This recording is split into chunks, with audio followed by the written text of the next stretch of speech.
A Farewell to Arms by Ernest Hemingway, Chapter 26. I went to the door and looked out. It had stopped raining, but there was a mist. Should we go upstairs? I asked the priest. I can only stay a little while. Come on up. We climbed the stairs and went into my room. I lay down on Rinaldi's bed. The priest sat on my cot that the orderly had set up. It was dark in the room. "Well," he said, "how are you really?" "I'm all right. I'm tired tonight." "I'm tired too, but from no cause." "What about the war?" "I think it will be over soon. I don't know why, but I feel it." "How do you feel it?" "You know how your major is. Gentle. Many people are like that now." "I feel that way myself," I said. "It has been a terrible summer," said the priest. He was surer of himself now than when I had gone away. "You cannot believe how it has been, except that you have been there and you know how it can be. Many people have realized the war this summer. Officers whom I thought could never realize it now." "What will happen?" I stroked the blanket with my hand. "I do not know, but I do not think it can go on much longer." "What will happen?" "They will stop fighting." "Who?" "Both sides." "I hope so," I said. "You don't believe it?"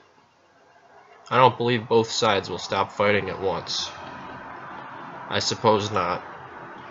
It is too much to expect, but when I see the changes in men, I do not think it can go on."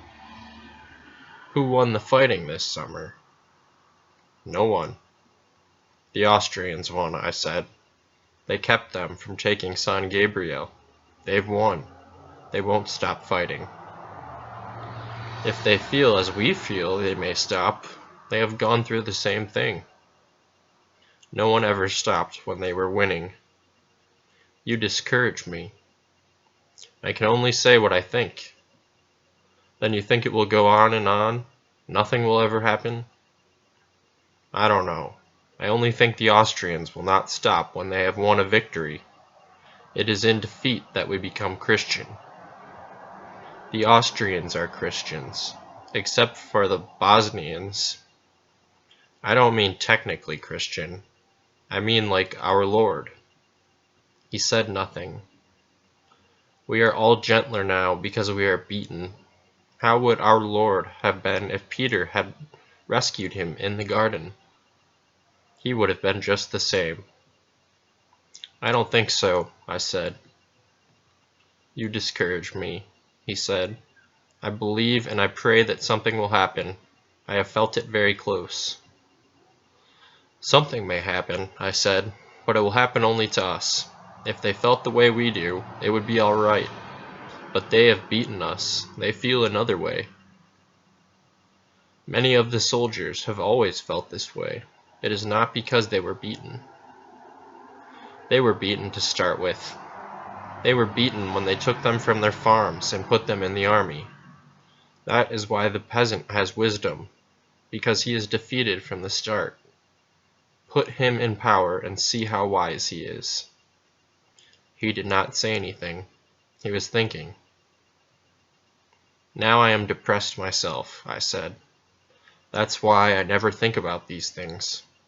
I never think, and yet when I begin to talk, I say the things I have found out in my mind without thinking." I had hoped for something.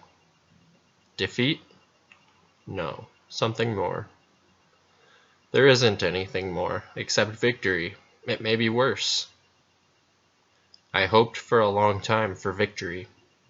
Me too. Now I don't know. It has to be one or the other. I don't believe in victory anymore. I don't, but I don't believe in defeat, though it may be better.